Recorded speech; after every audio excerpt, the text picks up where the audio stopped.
सालों बीत गए मगर इस औरत ने तंज करना नहीं छोड़ा। आज तक इसको शौहर से बात करने की तमीज ही नहीं आई। और तुम शौहर बने? तुम बने शौहर? तुम्हें तो अपने बिजनेस से ही फुर्सत नहीं मिली। रात को आकर सो जाते थे। अरे ऐसे होते हैं शौहर।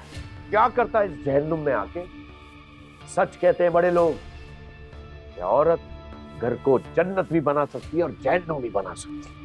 तुम जैसी औरत घमंडी औरत, गुरूर वाली औरत सिर्फ घर को जहन्नुम ही बना सकती है। Shut up! You shut up! पापा, पापा बच्चों की तरह लड़ रहे हैं आप लोग। प्लीज फॉर गॉड सेक बैठे।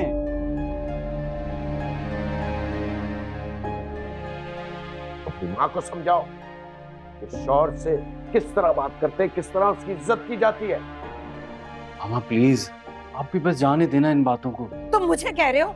अपने बाप की बातें नहीं सुन रहे हो तुम? क्या गलत कहा है मैंने?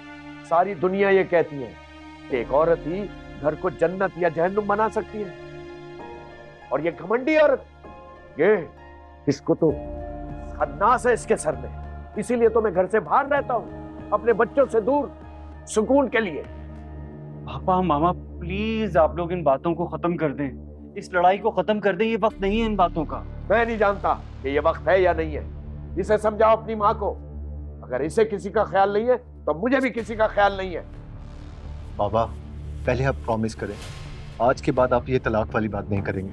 हाँ बाबा, बाबा वादा करें आइंदा इस तरह की कोई बात नहीं करेंगे हमारे लिए। पहले अपनी माँ को समझाओ कि ये मुझे हर वक्त के तिश्ते, ताने और तंज करती रहती है। वो नहीं करेगी तो मैं भी ऐसा कोई कदम नहीं उठाऊंगा जब तक तुम्हारी शादी ना हो जाए।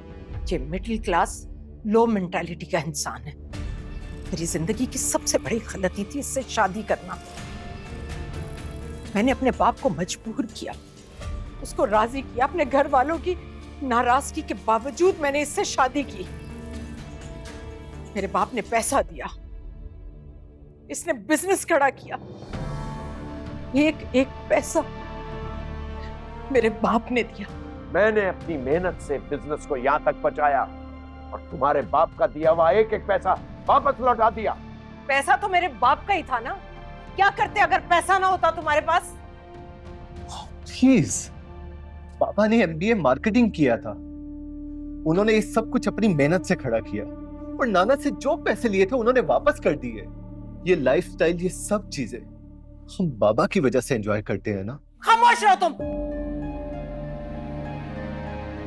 तो आप भी बात खत्म करें ना मामा। बाबा आप भी प्लीज। बेटा, ये औरत सोचने समझने से खास है।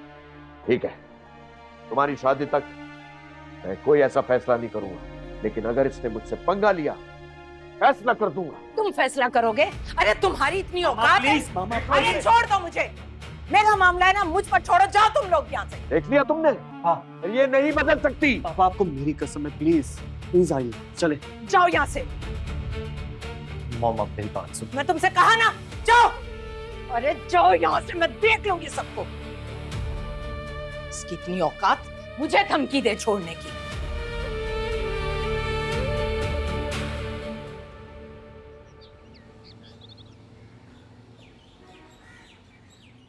कमाल है यार। वैसे मॉम बाबा के साथ बहुत ज्यादा बदतमीजी करती हैं। कब से करती चली आ रही हैं और ये सिलसिला कब तक चलेगा मुझे समझ में नहीं आ रहा। मॉम को तो ना दुनिया का लिहाज है और ना हमारा ख्याल। कह तो ठीक रहे हो तुम। अब मॉम बाबा को ताने क्यों देती है? तुम भी तो बाबा से बिजनेस के लिए पैसे मांग रहे हो ना, लेकिन मेहनत मेहनत तुम खुद करोगे। अब कल को बाबा तुम्हें पैसों का ताना दे, तुम्हें कैसा लगेगा? सवाल ही पैदा नहीं होता कि बाबा ऐसा करें। और यार, पहली बार उन्होंने सबके सामने खुलकर बोल दिया कि बाबा मिडिल क्लास से थे। अरे मिडिल क्लास के हैं तो इसमें कौन सा बड़ा गुनाह हो गया? क्या मिडिल क्लास लोग इंसान नहीं होते? और ये बात मॉम को उस वक्त नहीं पता थी जब वो शादी कर रही थी, जब उन्हें बाबा से मोहब्बत हुई थी। और अगर इतनी ही चिढ़ है उन्हें मिडिल क्लास लोगों से, तो फिजा भाभी के घर रिश्ता क्यों लेकर गई? क्यों रिश्ता करवा दिया वहां पे? पता नहीं यार मॉम के दिल में क्या है। अब उन्होंने बचपन से ही हम पर इतना कंट्रोल किया कि हम क्या करें। हम बचपन से कभी बोले ही नहीं। यही बात मैं आज उनसे करना चाह रहा था। बचपन से वो हमें यूं ही अपने प्रेशर में लाके दबाती रही। उसी की वजह से रजा की पर्सनालिटी ऐसी हो गई। हम भी खुलकर उनके सामने बात नहीं कर सकते, लेकिन बाबा के साथ मैं मजीद ये ज्यादतियां नहीं होने दूंगा। मैं उनका ख्याल रखूंगा। ठीक है, फिर हम दोनों स्टैंड लेते हैं। ओके? हाँ ऑफ कोर्स लेना पड़ेगा यार। यही हालात चलते रहे तो बाबा तलाक दे देंगे मॉम को, और उसके बाद पूरी दुनिया के सवालों के जवाब हमें देने पड़ेंगे। ठीक है, तुम प्लीज ऐसी बातें नहीं करो। ये तलाक वलाक की बातें इस तरह से आसानी से नहीं की जाती। ऐसा कुछ नहीं होगा। चलो तैयार हो जाओ, हमने शॉपिंग के लिए जाना था। मुझे कहीं नहीं जाना है। अजीब बात है यार, सुबह तुमने ही तो कहा कि साथ जाना है हमने। चलो आओ, मैं वेट कर रहा हूँ तुम्हारा।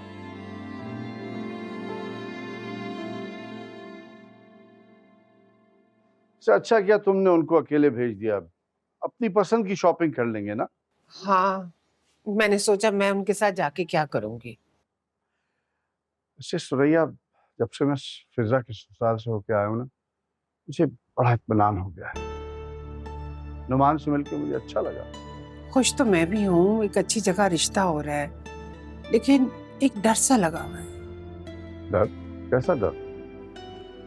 वो लोग कितने अमीर लोग हैं, इतना बड़ा घर, पता नहीं हमने ठीक किया कि नहीं। कहते हैं ना कि अपने बराबर के लोगों में ही रिश्ता करना चाहिए। तुम बिला वजह वहम कर रही हो सुरैया। तुम देखना, इंशाल्लाह हमारी फिजा वहां बहुत खुश रहेगी। इंशाल्लाह। अच्छा, तुमने शिम्मी को फोन किया? अरे भाई, एक ही साली है हमारी, आ जाएगी, शादी में हाथ बटा देगी। मैं करती हूँ उसे फोन। तुम कर रही हो, मैं करूं? नहीं नहीं, मैं करती हूँ फोन।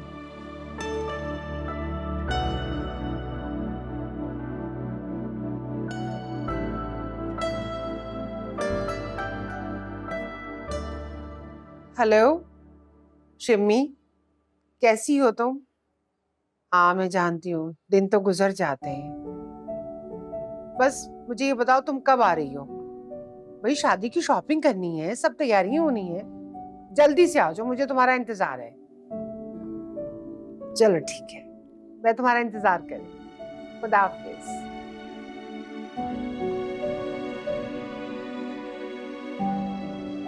कह रही मैं बस जल्दी से आ रही हूँ। वेरी नाइस, अच्छा किया ना तुमने बुला लिया उसको। हाँ ना, शौहर के मरने के बाद तो बेचारी बिल्कुल अकेली हो गई है। अम्मा जिंदा थी तो फिर भी उसको सहारा था, अब तो दिन गुजारना ही उसका मुश्किल हो गया है। चलो, अब यहाँ आ रही है, उसका दिल लग जाएगा, तुम्हारा भी दिल लग जाएगा, हाथ भी बट जाएगा, है ना? अच्छा, मैंने खीर बनाई है, मैंने फ्रिज में रखी हुई थी, आप मुझे बताएं खाएंगे? अरे नेकी और पूछ पूछ, बिल्कुल खाएंगे। मैं लेकर आती हूँ।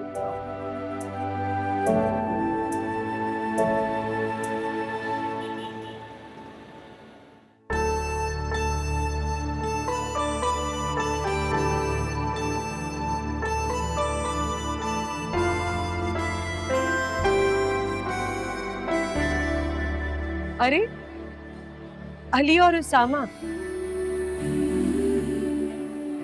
यार ये लोग हर जगह क्यों टपक पड़ते हैं? क्या हो गया? बुरी बात होती है, मैं उनको इधर बुलाती हूँ। नहीं ना, क्या जरूरत है? बुरा लगेगा, और वैसे भी उन्होंने देख लिया है, अब देख के तो इग्नोर नहीं कर सकते ना। बड़ी फिक्र हो रही तुम्हें अपने ससुराल की। अली आज